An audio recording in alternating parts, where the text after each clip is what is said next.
Summer holidays வந்தாச்சு நம்ம GT Holidays வந்தாச்சு. GT Holidays, South India's #1 travel brand. ஆச்சி பாதாம் ட்ரிங்க். ஆச்சி பாதாம் ட்ரிங்க் ஒன்னு வாங்குனா ஒன்னு ஃப்ரீ. நக்கீரன் நேயர்களுக்கு வணக்கம். இன்று நம்முடன் கருத்துக்களை பகிர்ந்து கொள்ள இணைந்திருக்கிறார் காங்கிரஸ் கட்சியின் செய்தி தொடர்பாளர் கே சந்திரசேகரன் அவர்கள். வணக்கம் சார். வணக்கம். மத்திய நிதியமைச்சர் நிர்மலா சீதாராமன் பேசும்பொழுது சொல்கிறாங்க, தமிழகத்தில் ஒரு விவாதம் நடந்து வருது.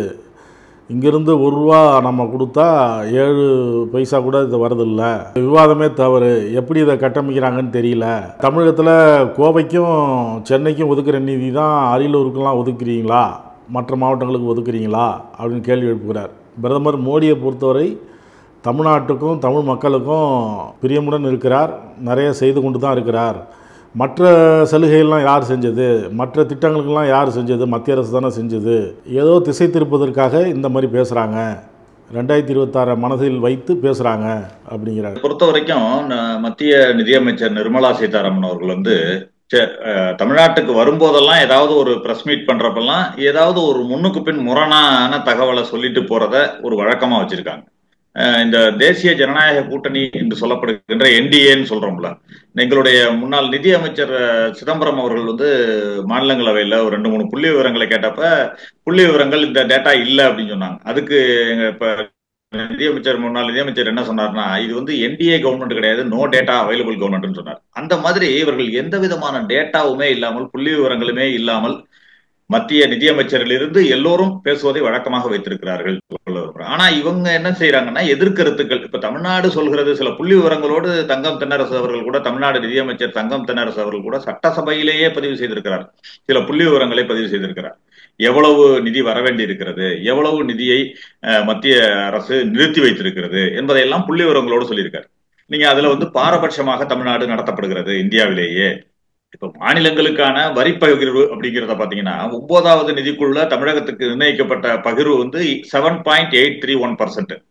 அதே இது 15வது நிதிக்குள்ள தமிழகத்துக்கு வந்தது 4.079%. இது 2017 to 23 காலகட்டங்கள்ல இப்படி குறைக்கப்பட்டு வருகிறது. நமக்கான நிதி பகிர்வு குறைக்கப்பட்டு வருகிறது என்பதை தெளிவா அவர் சொல்லியிருக்காரு. அதே மாதிரி தமிழகத்துக்கு வரவேண்டிய 2.63 லட்சம் கோடி ரூபாய் இதுவரை வரவில்லை அப்படின்னு 21 மார்ச் அன்றைக்கு சட்டப்பேரவையில பதிவு பண்ணிருக்காரு. அதோட இந்த மாநில அரசு வாங்கும் கடன்ல இந்த தொகை என்பது 32%. நிதிக்குழுவோட நிதி பகிர்வுல தமிழகத்துக்கு இந்த தொகை வந்திருந்தால் கடன் அதிகம் நாங்கள் வாங்க வேண்டிய தேவை இருந்திருக்கிறாதுங்கிறதையும் அவர் பதிவு பண்ணியிருக்காரு. தமிழக நிதியமைச்சர் பதிவு பண்ணியிருக்காரு. ஆனா இவங்க எந்த விதமான டேட்டாவுமே இல்லாமல் இவர்கள் சொல்லிக் கொண்டிருக்கிறார்கள். அதாவது திட்டங்களை எல்லாம் தமிழகத்துக்கு தருகிறோம்னு சொல்றாங்க. என்ன திட்டம்னா, ரெகுலரா போடுகின்ற சாலை திட்டங்கள், ஜல்ஜீவன் திட்டம் என்று சொல்லப்படுகின்ற தண்ணீர் வழங்கி விட்டோம் என்று சொல்வது, இது மாதிரி திட்டங்களை எல்லாம் சொல்றாங்க. இதுவும் மத்திய அரசுக்கு என்று தனியாக நிதி எதுவுமே கிடையாது. எல்லாமே மாநில அரசிலிருந்து பெற்ற வரிகளைத்தான் திரும்ப அவர்கள் தருகிறார்கள், நமக்கு ஒவ்வொரு மாநிலத்துக்கும் பகிர்ந்து தர்றாங்க. அதுல சில திட்டங்களை அவர்கள் அறிவிக்கிறாங்க. அதுலேயுமே பாரபட்சமாக நடத்தப்படுகிறது தமிழ்நாடு அப்படிங்கிறத தெளிவாக நாம் பல உதாரணங்களோடு சொல்ல முடியும்.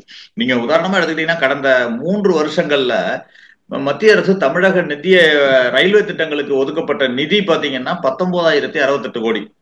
ஆனா உத்தரப்பிரதேசத்துக்கு 2025-26 ஆண்டு ஒரு ஆண்டுக்கு மட்டுமே 19,888 கோடி ஒதுக்கியிருக்காங்க. அதாவது நம்ம தமிழ்நாட்டுக்கு 3 ஆண்டுக்கு ஒதுக்கப்பட வேண்டிய நிதியை விட கூடுதலாக ஒரு ஆண்டுக்கு உத்தரப்பிரதேசத்துக்கு ஒதுக்கப்பட்டிருக்கிறது.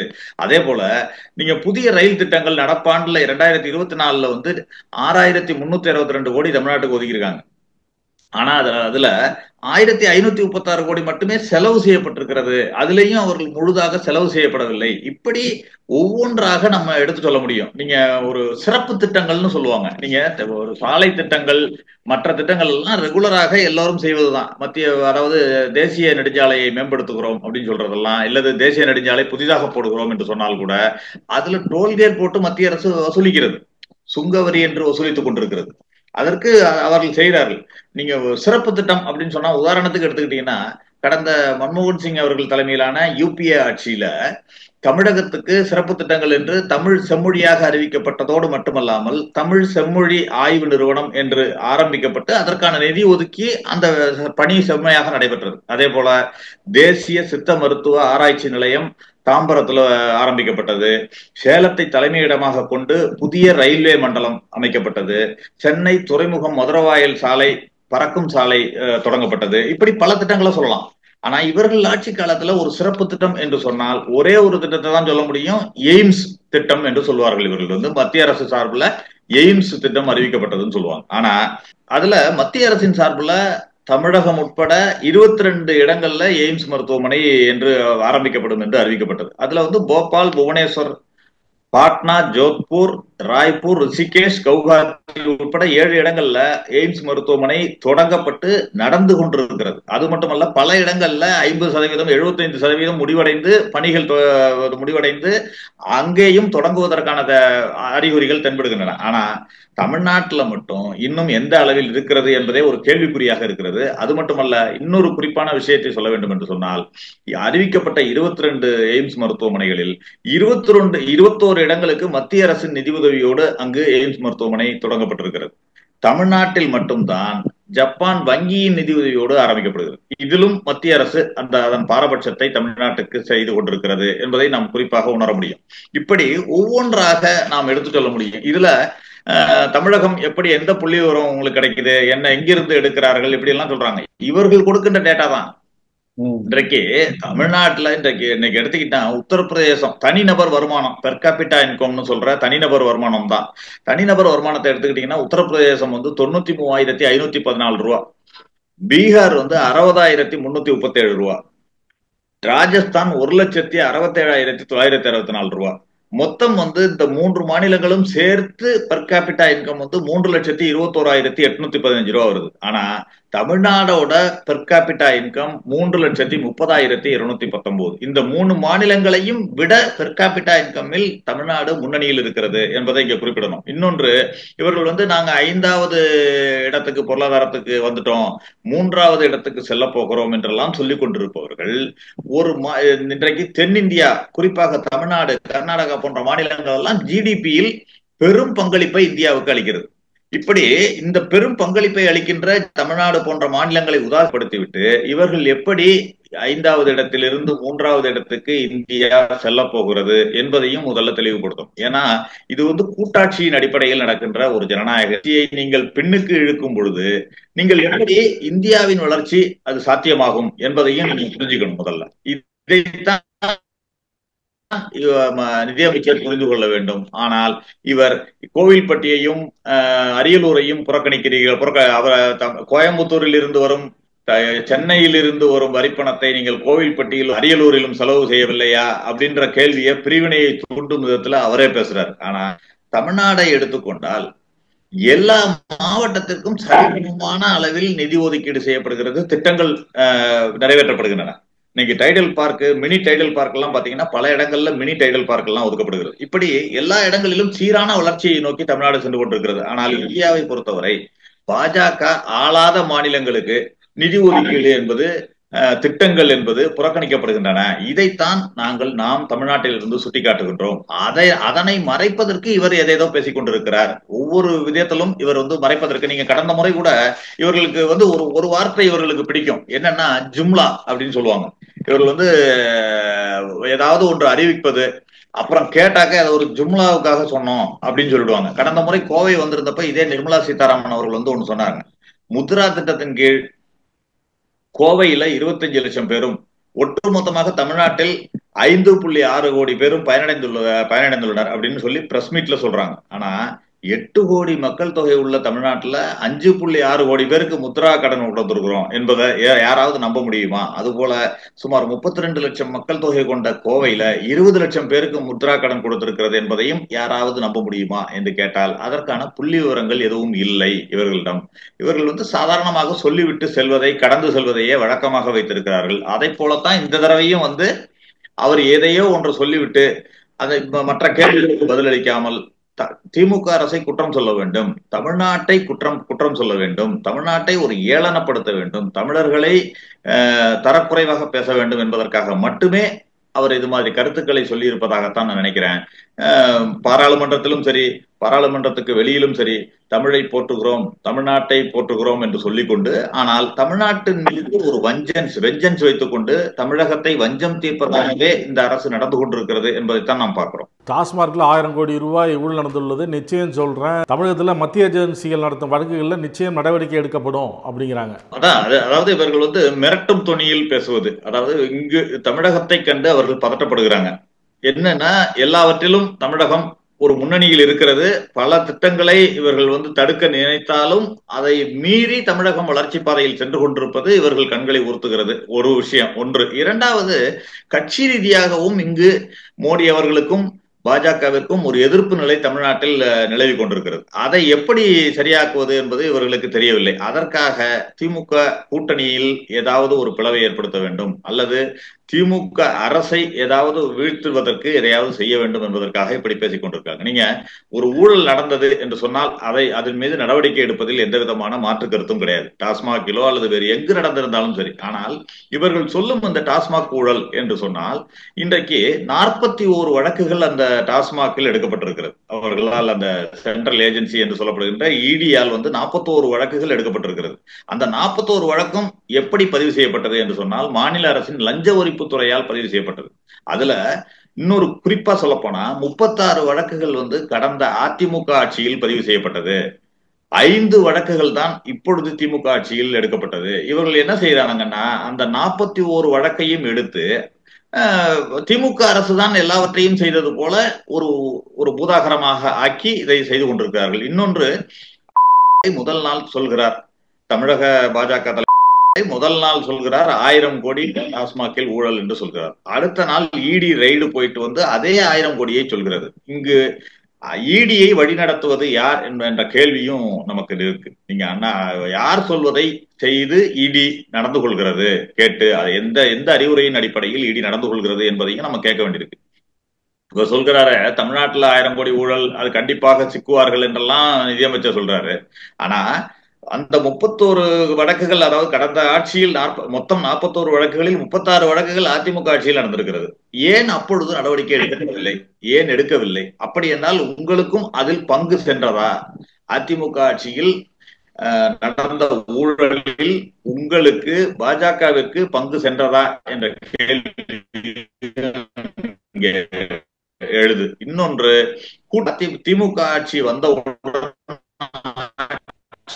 மாற்றம் ஏற்பட்டவுடன் இதன் மீது திமுக ஆட்சி மீது களங்கம் சுமத்த வேண்டும் என்பதற்காகவே இந்த வழக்கு எடுக்கப்பட்டிருக்கிறது என்பதுதான் எல்லோருடைய பார்வையாகவும் இருக்கிறது. அதுதான் உண்மையாகவும் தெரிகிறது. நீங்க இவர்கள் இடி இதெல்லாம் சொல்றீங்க. கடந்த பாராளுமன்ற கூட்டத்தொடர்ல ஒரு கேள்விக்கு பதில் சொல்லும் பொழுது கிட்டத்தட்ட 160க்கும் மேற்பட்ட வழக்கு எம்பி எம்எல்ஏக்கள் மீதான இடி வழக்கு பதிவு செய்திருக்கிறது. கைது நடவடிக்கைகள் எல்லாம் செய்திருக்கிறது 160க்கும் மேற்பட்ட எம்பி எம்எல்ஏக்கள் மீது. ஆனால் 2 வழக்குகளில் மட்டுமே குற்றம் நிரூபிக்கப்பட்டிருக்கு. அவங்க இன்னொன்னு சொல்றாங்க, ஒழுங்கா விசாரணை ஏதாவது போச்சுன்னா உடனே இவங்க பழி வாங்குறாங்க அரசியல் ரீதியா அப்படிங்கிற ஒரு கட்டமைப்பும் பண்றாங்க, மக்களிடையே மக்களை குழப்புறாங்க அப்படின்னு சொல்றாங்க. அப்படி நீங்க எடுத்துக்கொண்டால் கூட, நீங்க கடந்த ஆட்சியில், அதாவது இப்பொழுது மொத்தம் எடுத்திருக்கின்ற வழக்குகள் டாஸ்மாக் சம்பந்தமான ஊழல் வழக்குகள் என்று எடுத்துக்கொண்டால் 41 வழக்குகள். அதில் 36 அதிமுக ஆட்சியில் பதிவு செய்யப்பட்ட வழக்குகள். ஏன் அதிமுக ஆட்சியில் இந்த வழக்கை அவர்கள் எடுக்கவில்லை? இடி ஏன் அங்கு வரவில்லை?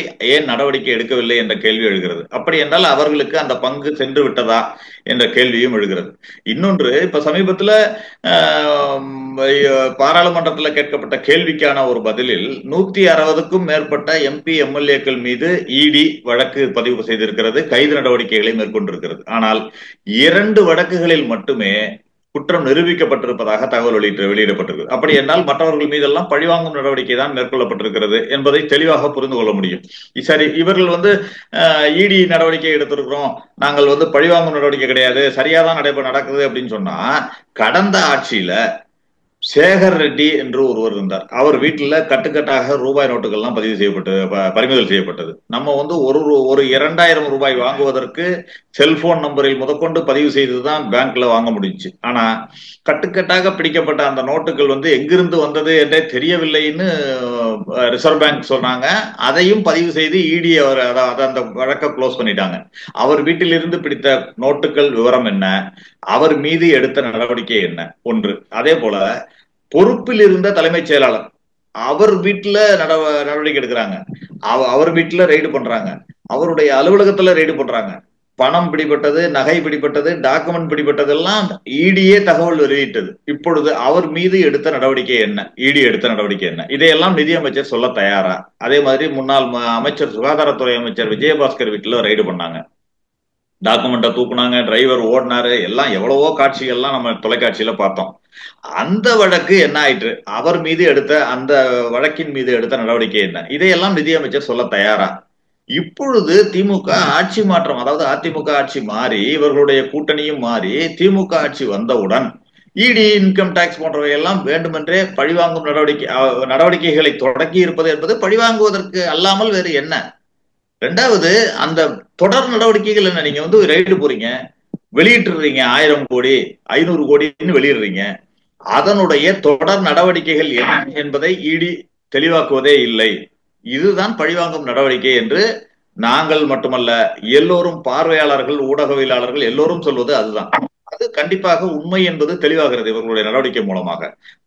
இது இங்க வேண்டாம், நார்த் இந்தியாலேயே எடுத்துக்கங்க, வட இந்திய மாநிலங்கள்லேயே இவர்களுடைய கூட்டணிக்கு சென்றவர்களுக்கெல்லாம் வழக்கு வாபஸ் வாங்கப்பட்டது. அஜித் பவாருக்கு என்ன ஆயிற்று? பிரதமரே சொன்னாரு, பல 1000 கோடி ஊழலில் திளைக்கிறது தேசியவாத காங்கிரஸ், அஜித் பவார் 60,000 கோடி ஊழலில் சிக்கி இருக்கிறார்லாம் சொல்லிட்டு அவரோட கட்சியில, அவரோட ஆட்சியில துணை முதலமைச்சரானவுடனே அவர் மீதான வழக்குகள் வாபஸ் வாங்கப்பட்டது. இப்படி பல விஷயங்களை நாம் சொல்ல முடியும். எனவே இடி, இன்கம் டாக்ஸ் போன்றவை எல்லாம் பாஜகவின் துணை அமைப்புகளை போல செயல்பட்டு அவர்களை பாதுகாப்பதில், அதாவது அவர்கள் கூட்டணிக்கு வந்தால் பாதுகாப்பு கொடுப்பதும், எதிரணியில் இருப்பவர்கள் மீது பழி வாங்குவதையும் இவர்களுடைய வாடிக்கையாக வைத்திருக்கிறார்கள் என்பதுதான் உண்மை. தங்க நகை கடனுக்காக வங்கியில் வைக்கிறோம்ல அடமானம், அதில் முதல்ல வட்டி மட்டும் கட்டி ரினியூவல் பண்ணிக்கலாம். இப்போ முழு தொகையும் கட்டணும் அப்படிங்கிறது மக்களுக்கு சிரமமாக இருக்குன்னு கருத்து தெரிவிக்கிறாங்க. இதை பற்றி அவங்க சொல்லும்பொழுது வங்கியின் நலனுக்காக தான் இந்த மாதிரி செய்கிறாங்க அப்படின்னு மத்திய நிதியமைச்சர் சொல்கிறாங்க. இது எப்படி பார்க்குறீங்க? அவங்க ஒரு காலக்கெடுக்குள்ளே அந்த வங்கி நகையை மீட்கணும், ஆனால் இவங்க அப்படியே போகிறதுனால அந்த மீட்காமல் இருக்கிறது, அதனால இந்த மாதிரி செய்யறாங்க அப்படிங்கிறாங்க அவங்க. ஏழை எளிய மக்களை கண்டிப்பாக ஒரு பாதிக்கக்கூடிய ஒரு விஷயம். ஏனென்றால் ஒரு ஏழை எளிய மக்கள் வங்கியில் கொண்டு நகையை வைத்த பிறகு அவர்களுக்கு அந்த வட்டி சில சமயங்கள்ல கட்ட முடியாது. ஆனா நகையுடைய வேல்யூ அதிகமாகிறப்ப என்ன பண்ணுவாங்கன்னா, அந்த வட்டிக்கு ஈக்குவலா அந்த நகையை எடுத்து மறுபடியும் மீண்டும் வைக்கும் பொழுது அந்த நகை அங்கேயே பத்திரமாக இருக்கும் அவர்களுக்கு. இதுதான் அவர்கள் செய்யக்கூடிய சாதாரண விஷயம். ஆனா இன்றைக்கு இவர்கள் போட்டிருக்கிற இந்த சட்டம் அமெண்ட்மெண்ட் மூலமாக வங்கிகளின் நன்மைக்காக என்று சொல்கிறார். நீங்கள் மக்களின் நன்மைக்காகத்தான் வங்கி நடந்து கொண்டிருக்கிறது, மக்களின் நன்மைக்காகத்தான். நீங்க ஏழை மக்களும் வங்கியை அணுக வேண்டும் என்பதற்காகத்தான் தனியார் வங்கிகளை எல்லாம் தேசியமயமாக்கினார் அன்னை இந்திரா காந்தி அவர்கள். ஆனால் இன்றைக்கு இவர்களுடைய நிலைமை என்ன என்று சொன்னால், சாதாரண மக்களை வதைக்கும் விதத்தில் வங்கிகள் நடந்து கொள்கின்றன. அதற்கு இவர்கள் மேலும் வலு சேர்க்கக்கூடிய அளவில் தான் இந்த அமெண்ட்மெண்ட்டை கொண்டு வந்திருக்காங்க. இதை கண்டிப்பா வித்ட்ரா பண்ணணும். ஏனென்றால் அவர் கண்டிப்பா வச்ச நகையை எடுக்க முடியாம மூழ்கி போகின்ற நிலைதான் ஏற்படும். அதனால் சாதாரண ஏழை மக்கள் மிக மிக மிக பாதிக்கப்படுவார்கள் என்பதுதான் இந்த அவர்களுடைய நடவடிக்கையிலிருந்து தெரிகிறது. என்னவென்று சொன்னால், இவர்கள் சாதாரண ஏழை மக்களுக்காக, நடுத்தர மக்களுக்காக இந்த ஆட்சி நடக்கவில்லை, கார்ப்பரேட்டுகளுக்காகவும் இவரே சொல்கின்ற மாதிரி வங்கிகளுக்காகவும் தான் நடக்கிறதே தவிர சாதாரண மக்களுக்காக இவர்கள் ஆட்சி நடத்தவில்லை என்பதைத்தான் புரிந்து கொள்ள முடிகிறது. பல்வேறு கருத்துக்களை பகிர்ந்து கொண்டதற்கு நன்றி சார். நன்றிங்க. நக்கீரன் டிவிக்கு சப்ஸ்கிரைப் செய்யுங்கள். உங்கள் ஆதரவே எங்கள் பலம். ஆசிரியர்களுக்கு நண்பனாகவும் மாணவர்களுக்கு ஆசானாகவும் திகழும் தேர்வு வழிகாட்டி. ஒவ்வொரு பாடத்திற்கும் அனுபவமிக்க ஆசிரியர்களின் துல்லியமான தெளிவான விடைகள். CNC இருக்கு, தேர்வு பயம் எதற்கு? இது தீரன் பப்ளிஷிங் ஹவுஸ் விற்பனை வெளியீடு.